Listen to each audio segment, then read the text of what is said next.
So this morning we're going to speak about three different types of hiking poles. And if we look from right to left here, this is perhaps your most conventional pole. It's got a small basket at on the end there. This one here, more for high altitude trekking and snow conditions. And this one here is made mainly for lightweight hiking and for trail running. Now these three poles, they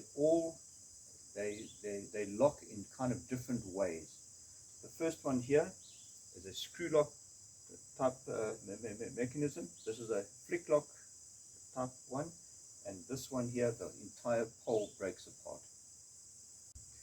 So here we have a screw lock type pole. Now these were the first poles that ever came out that had worked like this, and you simply close it. There we go. Tighten it up, and you make it whatever length you want. These type poles have a problem in that the locking mechanism inside here, often will give trouble over time. They get grit or they start to rust, and they either seize up or they don't work at all. And that's one of the cons of this kind of system. But otherwise, it's a reasonable pole to do it. Okay, the alternative to a screw lock type pole is a flick lock pole, and this is a far superior kind of system. The flick lock works that you simply flick it open like that, and then you can adjust the size and make it very small or very long, and quick and easy to snap closed. Why are they so much better? It's because this locking mechanism doesn't rust and break as easily as the other kind of system. Also, if this end piece does break, you can buy new ones and simply replace them. The other good part about this is if you're out in the wilderness somewhere and your pole gets stood on, or you break it in between rocks or something like that and it gets a kink in it, you can actually snap the pole off and then simply reinsert it.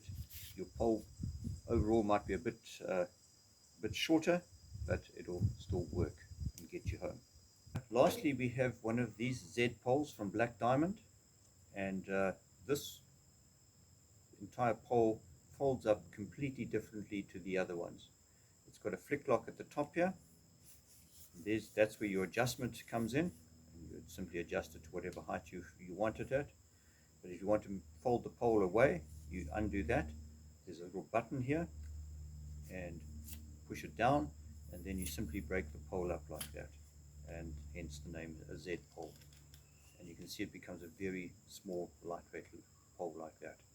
Okay, to put the pole back together, it's very simple. Put it out like that. Simply pull those together. The little button snaps open like that, and then you simply adjust for height as you want it. On the end of a hiking pole, there will usually be some kind of an end that looks something like that or like that. It's called a basket, and the basket that is on the end of this pole is your more conventional normal basket, and you can use this in normal conditions, sand, soil, and mud, and it'll be your general hiking pole end.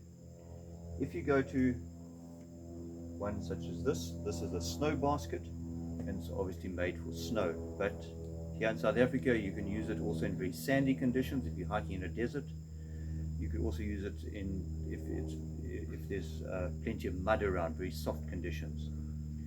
What I can say is I suggest you don't use it in hiking in grassy areas like the Drakensberg unless there is snow. But in ordinary grass, you'll find these little notches catch in the grass, and it becomes very irritating.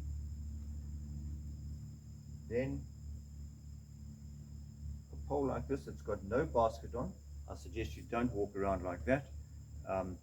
These poles, they go very deep into the ground. They cause erosion because they're sinking so deep in, and they just generally become a pain to work with. They go between rocks very easily and snap off. And then very lastly,